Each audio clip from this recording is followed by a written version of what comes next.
Last year, I traveled a ton for drone work. So today I want to give you some tips on how you can travel with your drone. Hey, my name's Jake and I create content here to help solo creators on the go. So I do lots of drones, camera, lens, reviews, tips and tutorials on how you can use them. So if that's something that interests you, consider subscribing. Today I want to give you 5 tips on how to travel with drones. Don't travel with drones if you don't have to, because drones add a lot of extra stuff. So that also, I guess, sort of falls into tip number 1, is that you need to plan on taking a lot of extra stuff with you, because there's not only just the drone, but there's the extra batteries, the charger, the remote controllers, all of the accessories that you need to take with you to be able to use your drone wherever you might be going. So my basic advice is, if you can travel without drones, travel without a drone, because it's a lot of extra stuff you have to pack. You made it past tip number 1, so I assume you're committed to traveling with the drone. So let's talk about how to pack your drone well so that it doesn't get damaged on the flight. Now, there are 2 different ways to pack your drone. One is carry on, keep it with you, which is what I always recommend. But even if you're gonna carry the drone on, I recommend getting a good case. Either a good camera bag, which you can carry on as a backpack, which is what I generally do, or a good hard case that you can carry on. I use a couple of different hard cases depending on the type of trip I'm going on, and this is a good one for the Mavic 3 here. And the other case I use a lot is the Pelican 1535 with Trek Pack, because it's really customizable and it actually fits a lot of gear in there. For my backpack of choice, I love the Think Tank 26L. It's a great size, it fits a lot of stuff, and it protects all my camera gear well. Plus it has a little bit of extra space for my laptop, some clothes, some toiletries, other things I might need to take with me. So a good case or a good camera backpack will help you if you're traveling with your drone and you're gonna carry it on. But sometimes if you travel with large drones, or you just have a lot of drone stuff you gotta take with you, you might have to check it on. For that, I highly recommend putting it in a really good hard case. I use the Pelican 1615 Air. If we're traveling with an Inspire, we use cases that are custom made for the Inspire. A really good hard case is essential for checking on your drone into the check-on luggage. But there are some things you have to avoid if you're gonna check your drone on.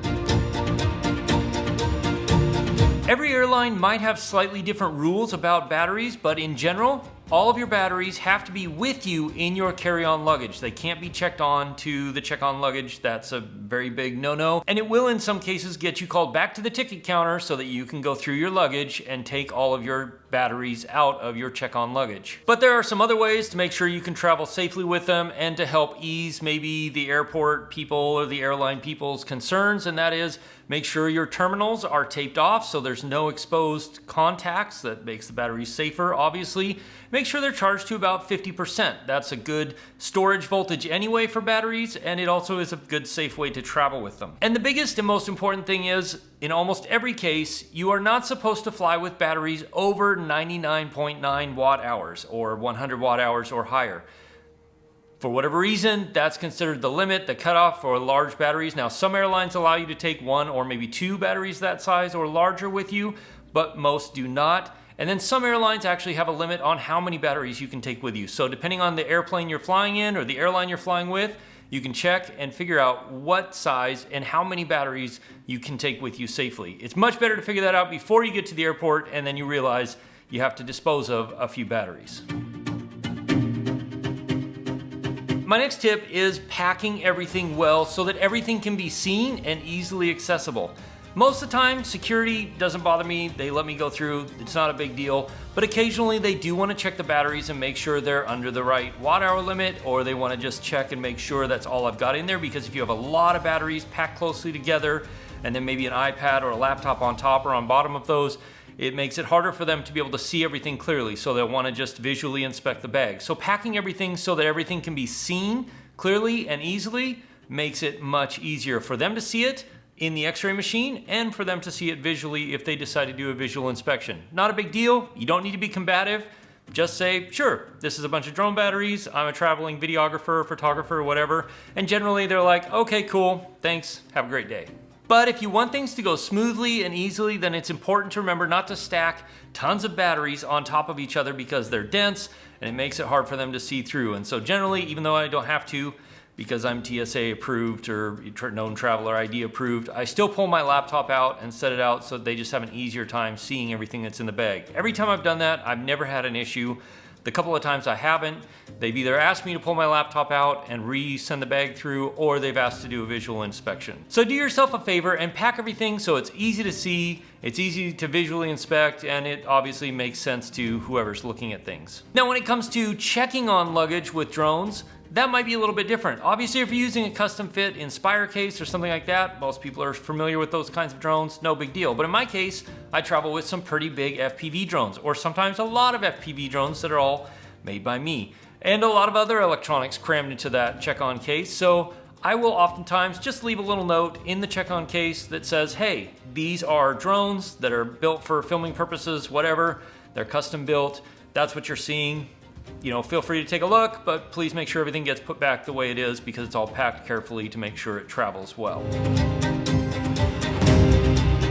My final tip, and maybe the most important, is check the rules about flying drones wherever you're going to be traveling or wherever you're planning on going to fly drones. Because if you get there and you find out that drones are not allowed, or if you're going to other countries where maybe drones are totally illegal without special permits or anything like that, you may lose your drone at customs. They might just never give it back.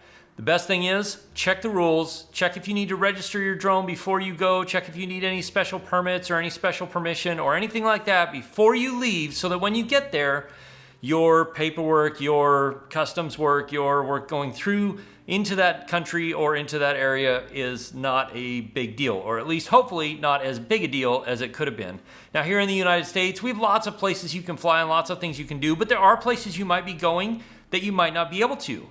Places like national parks, places like wilderness preserves, wildlife preserves, things like that. You've got to be careful and make sure you know that you are allowed and it is okay to fly there, and you're not going to be breaking any rules by flying in that area. Or you might be traveling somewhere where you think it's great, there's no national park, no wildlife preserve, but you get there and you find out that the whole thing is a big, huge area of restricted airspace because of airports, military bases, whatever. So checking the rules before you get somewhere will make a big difference on how things go when you arrive, and whether or not you brought a drone for no reason at all, or whether or not you have to have special permits will make things a lot smoother for wherever you're going when you arrive. Now, if you want to learn other ways you can improve your drone videography or photography, click or tap right there. I put together a small playlist. I'll see you in one of those videos. As always, if you have questions, ask me in the comments below, or you can join my live stream, which happens Wednesday nights at 4 p.m. Alaska time, 8 p.m. Eastern. That's all United States time. I will see you again soon in the next video. Cheers.